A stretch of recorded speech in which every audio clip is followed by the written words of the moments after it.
All right, good afternoon, everybody. So, before I start, I just kind of want to get a quick idea of who's in the room, just because it kind of helps me cater my talk. So if I get a show of hands, who's in nursing in this tract? That's kind of what I thought. Do we have any consultant pharmacists or pharmacists? Okay, perfect. Just a couple. And then any providers, any APRNs, PAs, MDs? All right, sounds good. Well, with all that information, I'll go ahead and get started. So my talk is about using data to drive a long-term care antimicrobial stewardship program. I have no disclosures to give to you all, and I kind of break this talk down into kind of a two-section talk. So the first bit is about how to generate good data, because we can't really make any decisions off of the data if it's not good. So we kind of start with the approach of how do we even generate usable data in the first place. And then after we've talked about that, we kind of shift over to what do we do with that data once we have it, because that's the other kind of big hurdle sometimes that we run into. But our detailed objectives, we kind of outline what some of the criteria are to determine what an appropriate antibiotic use looks like. As well as for the pharmacists in the room, you might find this more interesting. I outline some of the prescriber feedback letters that I utilize in my practice, and how I translate my appropriateness reviews to those. And then we'll evaluate potential antibiotic use summary data and reporting for facility stewardship programs and QAPI programs. And lastly, we'll understand why antimicrobial use and stewardship strategies are implemented for example situations. So my first bit here is talking about how intimidating it can be as a pharmacist or nurse to try to determine whether or not an antibiotic is appropriate or not. So this is really something that's not necessarily taught to you in your school. At least I know as a pharmacist, we're taught what a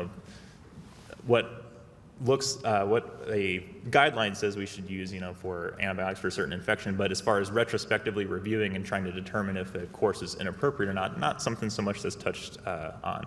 So it's definitely something that's uncomfortable at first when we started doing this project.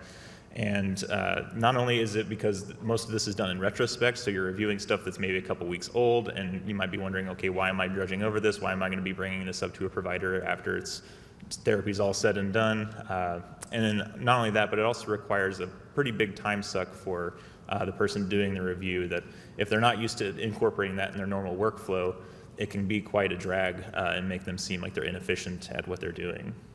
So my biggest advice in this area to try to kind of help lower this hurdle for anybody that's pursuing this type of work, we want to try to eliminate as many unknowns in this area as possible. So whether that means using some predefined criteria that are available for you, and I really recommend using at least when you start, a kind of predefined checklist to go through to kind of help streamline your thinking and cut out some of the unknowns while you're processing through a course of therapy. And just know that everybody finds this sort of work uncomfortable at first. It takes a little bit of time, but you do get more comfortable, you do get more efficient, and eventually you'll be able to incorporate this type of work in your daily workflow without any issues. So we'll start talking about how to utilize a standardized review process. So this is something that our team adopted when we first undertook antibiotic stewardship interventions as a team of consultant pharmacists. We adopted basically a standardized checklist that I'll go through in the next couple of slides that kind of helped us frame our mind when we were reviewing retrospectively courses of therapy. What we evaluated through that checklist, we looked at the clinical assessment that was done by nursing. We looked at the communication that was done between the nursing staff and the provider regarding that potential infection. We looked at the antimicrobial course that was ordered, and we looked at any potential adverse drug events. And we had specific checklists to go through for each one of those steps. As for you, if you're interested in doing something like this on your own, there's lots of checklists that are out there available that help you kind of construct one of these on your own. There's several tools that are available I can plug from the ASAP website, things like their revised McGear criteria checklist, their duration of therapy table, as well as if you're looking for help identifying adverse effects, they have a probability scale there that is super useful for determining that information. So just kind of walking through what the process was for our team. So the first bit of our appropriateness checklist was the demographics. So we would gather a little bit of resident history as far as what their infection history looked like. if they had anything pertinent that might influence the course of antibiotics that were given the one that we're reviewing. And then we'd move over to reviewing the clinical assessment. So we'd figure out what exactly we were treating, whether that was UTI, respiratory tract infections, skin and soft tissue. And then once that was identified, that funneled us into which McGeer criteria checklist we would reference. And we would go through and look at all the information that was available during our chart review as to whether or not any of those criteria were met before the antibiotic was prescribed. The next piece to evaluate was communication. So one of the big interventions that most of our facilities were implementing was an SBAR communication tool to communicate potential infections to providers. And so we helped audit those assessments, whether or not they were being used, if they were being used appropriately. And so we would capture that data here. And if it was used, was it actually used to communicate to the provider? That was one of the things we ran across quite a bit, that the form was getting filled out, but it wasn't being utilized in any way intended to actually be faxed as like a one-sheeter to the provider to then help guide their response as well. And this is also where anything that came back as an order from the provider, whether a culture was ordered or a respiratory tract infection, a chest x-ray, anything like that would be noted in this section as well. So if an antimicrobial course was given, then that's when we as the pharmacist were looking at whether or not the dose was appropriate for the resident, the duration was appropriate for the resident, if at any point it was modified during course of therapy. So if it was originally ordered for like 10 days, but then they came back and reduced the duration, or sometimes the other situation happens, it was originally given for a week and then it gets extended. That information would be gathered at this point. And then finally, after we have all that information laid out in front of us, we kind of have to make our call as to whether or not we as the pharmacist feel that this was an appropriate course of antibiotics that was prescribed, or if it was inappropriate, and that would push us into which line then we would take to follow up. And again, we would make sure that we would notate what the reasoning was, because that would affect what kind of prescriber feedback we would then provide to that provider or the nursing facility. So again, just to kind of plug some of the resources that are available out there from ASAP. This is just a little snip of their McGeer criteria, revised McGeer criteria table, which lays it out really nice and clean, what the criteria are for specific infections. This one's for the UTI with indwelling catheter and without indwelling catheter. I won't beleaguer the durations of therapy too much, because if you're in this track, you're going to be listening to Jeremy's talk next, and he goes into a little bit greater detail on the durations of therapy for common infections, and it also touches base on some of the why we're starting to see those come down as opposed to remain as on the longer side of things. But there's quick references available for you on the ASAP website as to what appropriate durations of therapy are for all of these common infections, or if they're even indicated at all. And then lastly, the last bit of our checklist that we adopted was whether or not there were any adverse events associated with that course of antibiotics. So things like allergic reactions, to skin reactions, to we saw acute kidney injury, to some of the other more rare things like secondary infections, neurologic problems, anything and everything that can be classified as an antibiotic adverse effect can be captured here. As far as trying to figure out whether or not something that happened to a resident can be directly attributed or associated with a course of antibiotics, that's where a tool like this scale comes into play. So this is another resource that's available on the ASAP website. Basically just walks you through a couple of questions and helps you decide based on how you score the resident whether or not it's probable, possible, doubtful, or definite that a adverse event could be associated with a course of antibiotics. Helpful tool that can definitely point you in the right direction if you're trying to for sure tell a facility or a provider that, hey, we accidentally, inadvertently caused this problem with this course of antibiotics. Not only that, it might have been inappropriate, so let's try to prevent or try to avoid this in the future. Just a quick adverse events refresher from common prescribed antibiotics in nursing homes. There's kind of the laundry list. Pretty much everything can cause nausea and vomiting. We've kind of touched base on some of the big offenders already today. Fluoroquinolones can cause lots of weird stuff, lots of wide-reaching things like tendon rupture, aortic aneurysm, all sorts of fun stuff. Some of the other ones I like to touch base on because we see them so commonly. Nitrofurantoin, especially long-term use of nitrofurantoin, can cause pulmonary issues, so something to be aware of. And then the Bactrim too. I actually, just this last week, I identified a Bactrim that caused hyperkalemia between it and a ACE inhibitor. So something that not a lot of people think about a lot, but definitely is something that happens out there and just recently popped up in my own practice. So, okay. So that's kind of our process that we adopted. We had it formalized as a list when we first started going through this and doing appropriateness evaluations as a team of consultant pharmacists.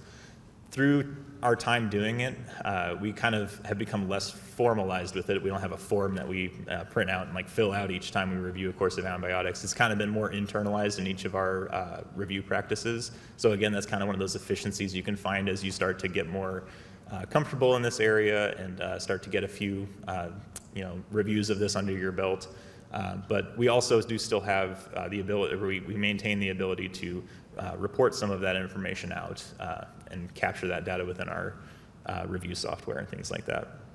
So we'll move on to what we do with that information as consultant pharmacists in the medication regimen review recommendations that we utilize for prescriber feedback.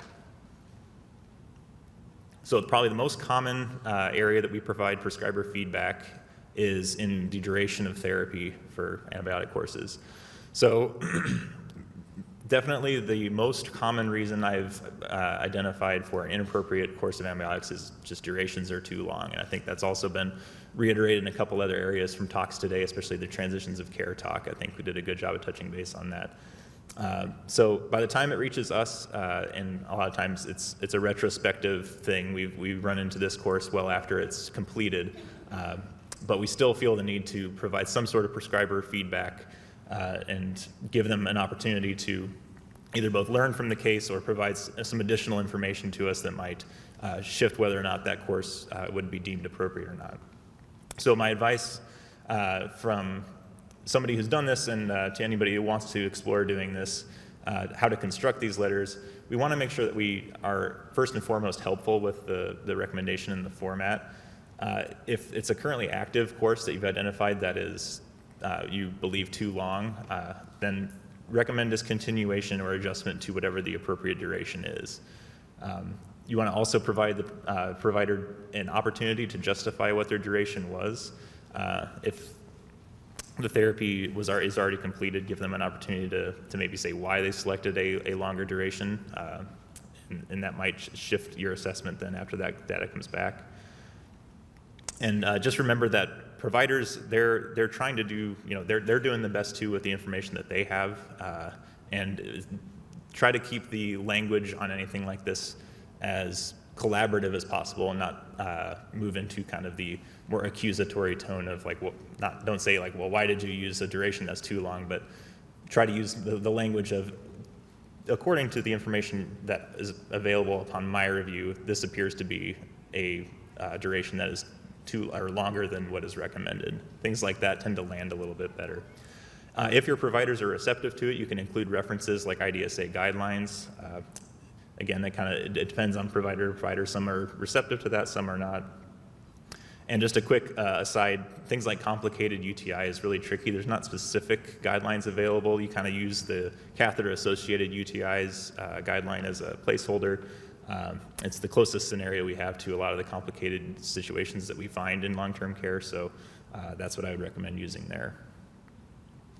So an example of one of these types of letters, and all these examples I'm going to share are ones that actually went out just with the patient information removed. So these are ones actually from my practice. So this resident received 10 days of Bactrim DS twice daily for the treatment of cystitis between those dates.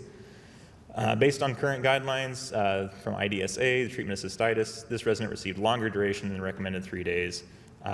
Take this into consideration. The resident needs to be treated for this infection in the future. So this was a case where I came across it well after the fact, but still needed to reach out with some prescriber feedback as to why this duration was 7 days over the recommended 3 days. So then I gave the prescriber an opportunity to check why it was longer than recommended and provided the reasoning below.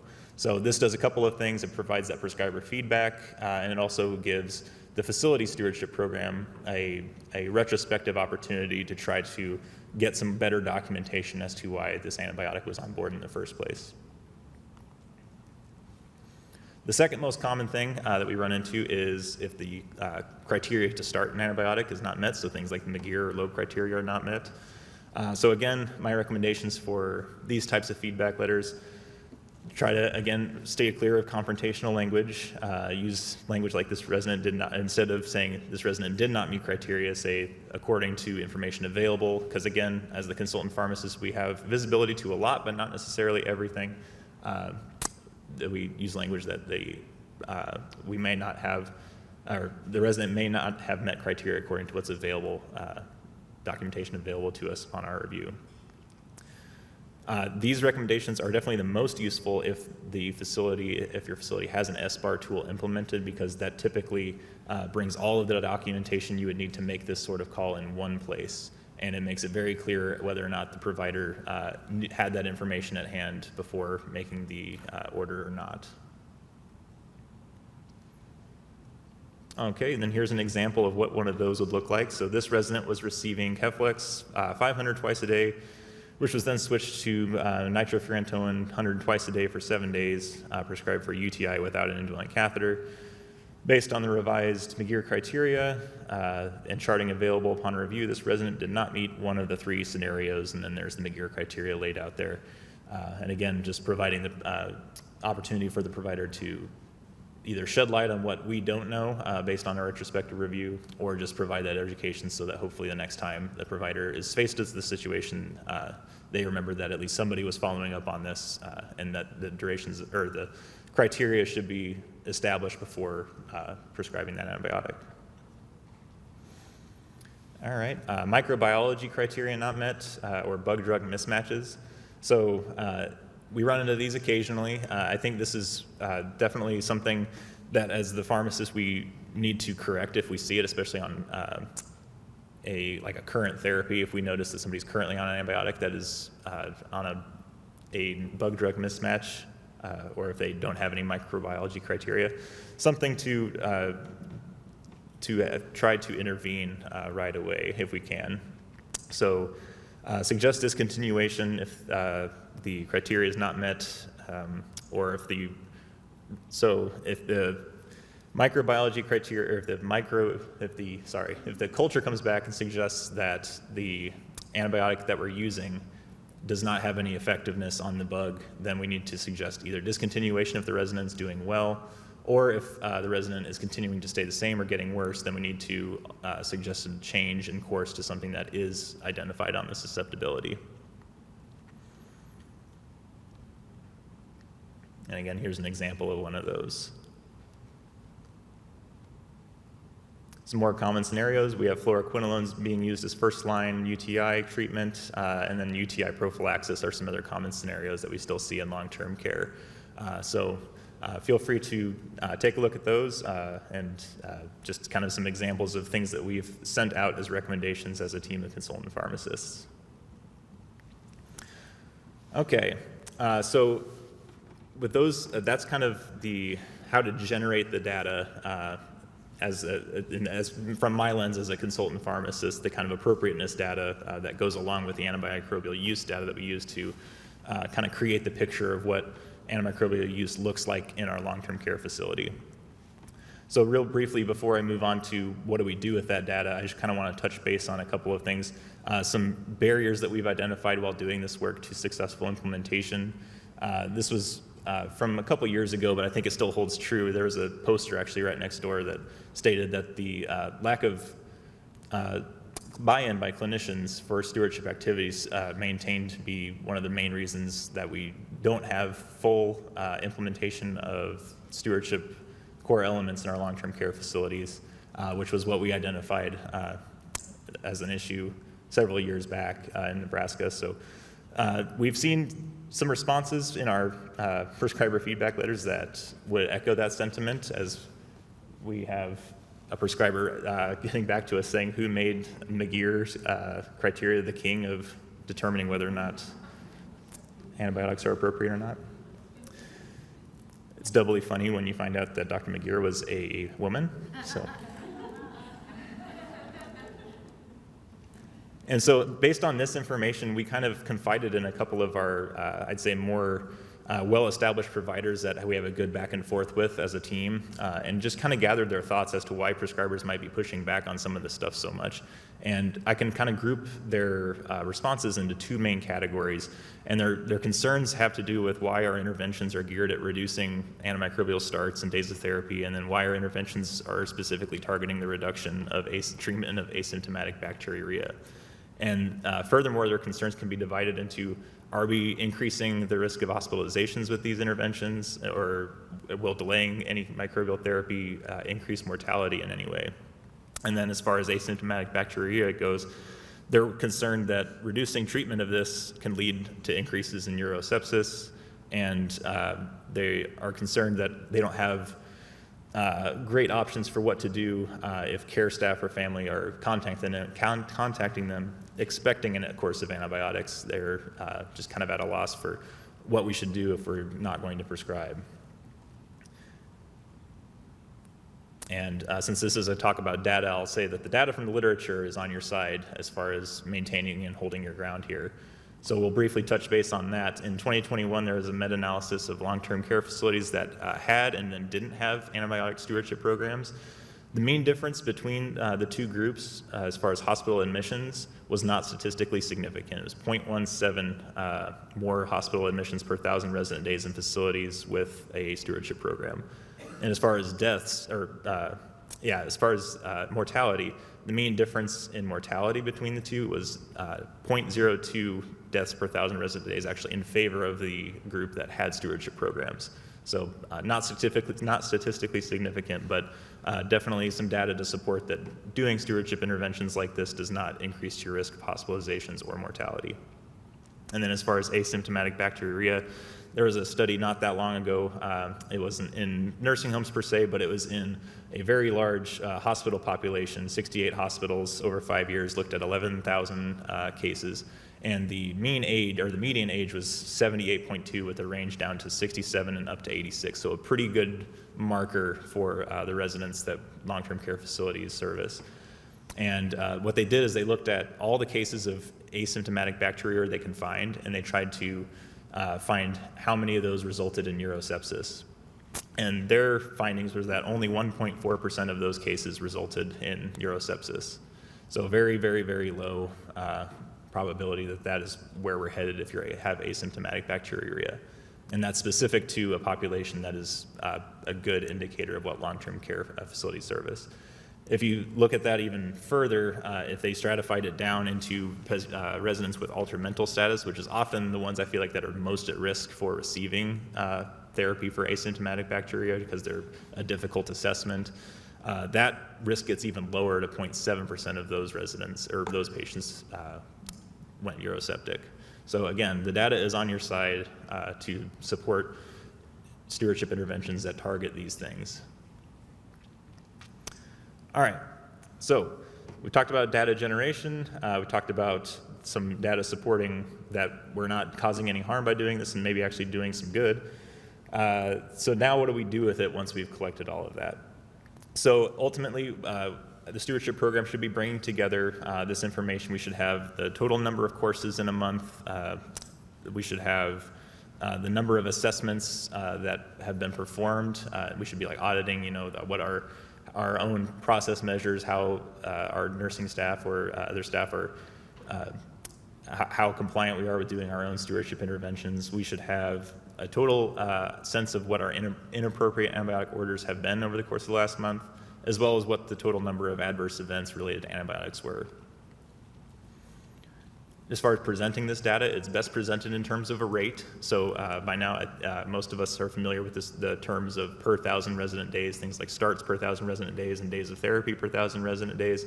That's how we have a good sense of what the actual use of antibiotics look like in our facility. But we can also use the same per 1,000 resident days to classify what the rate of inappropriate antibiotic orders is, or what the rate of our SBAR utilization is, or what the rate of adverse events is. If you translate it into that format, it becomes a rate that then is comparable to ourselves from month to month, and that takes into account our census and things like that.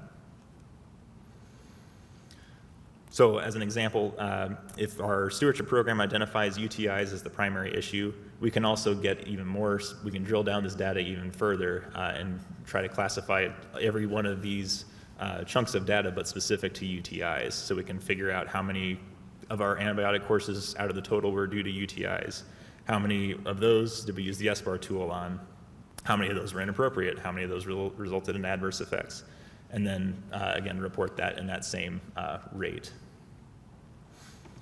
So here's an example of a summary that we did for a facility that was having an issue with in-house starting UTIs. So this was data based off of my consultant pharmacist assessment. We looked at how many starts were in each facility, or in that facility each quarter, how many of those were inappropriate based on my assessment, and how many of those were UTIs versus other. Skin and soft tissue was the other one that they were kind of focusing on. You saw the number of adverse events there, as well as the most common reason for inappropriate therapy identified. Okay. I'm going to go ahead and skip forward a little bit just because I'm running a little low on time. The last thing that I want to talk about as far as what to do with the data once we've generated it and are looking at it. So just to give you guys, because every stewardship program obviously is put together for a facility, specifically for that facility for a reason, because really that team is going to be the one that can best identify and drill down on what to do about a specific issue. It's meant to be kind of this flexible team that moves and changes as the needs of the facility go through. But there are a couple things that we've noticed that are just common across a lot of facilities, and provide just a few pointers on where to start if you run into these issues. So if you have low compliance with prescription documentation, having trouble getting providers to give you the dose, duration, and indication indicated on order up front, then some things you can do is really target the providers with some focused education as to why the stewardship program is pursuing these things, as well as implementing facility policies that enforce or reinforce compliance to this requirement. And if you identify that verbal orders are a source of this problem, then coming up with a procedure for staff that take verbal orders to follow to make sure they're gathering all this information. Low compliance with your assessments or SBAR tool use. Really, this is big on, the big thing here is just education, education, education. With SBARs, I think the thing I like to say is that if we are expecting our floor staff to utilize a tool basically on a daily basis and be good at it, proficient at it, then it's perfectly acceptable for them to expect of us some good quality education and repeated education on how to do that job well. So that's definitely something that I feel like if we just have to get it, keep it, stay on top of it, and make sure that our staff is comfortable with that tool. If you have identified high rates of infections, definitely start to look at deep diving into infection control practices. There might be some compromises or some auditing that needs to happen to identify if there's any holes in that process. As far as UTIs tend to be kind of the focus here. Just all of a sudden you have spikes in UTIs, so auditing things like catheter cares, wound cares, peri cares, things like that. High frequency of antibiotic starts not meeting criteria. This can be kind of twofold. If it's on a documentation side, again, working with our nursing staff to make sure that they're utilizing tools like the SBAR tool to their greatest potential, make sure we're getting all that stuff documented on the front side. If it's prescribers that are prescribing without having all of the information given to them, then we need to work on more of the provider feedback side. If the letters from the consultant pharmacist reviews aren't working, then maybe we need to come up with maybe inviting them to a stewardship meeting and having them sit down and actually have a conversation with everybody at the table. And if needed, we can try to get the medical director involved to help facilitate that conversation. Kind of the same thing with the duration of therapy, just you change the focus of the conversation a little bit.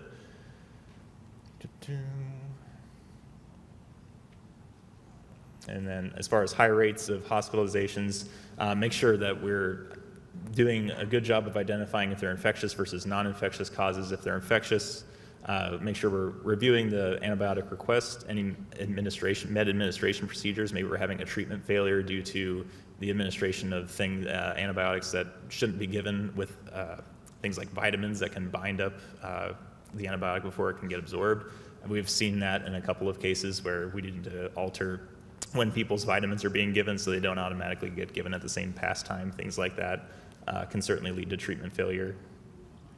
And then high resistance rates for certain antibiotics.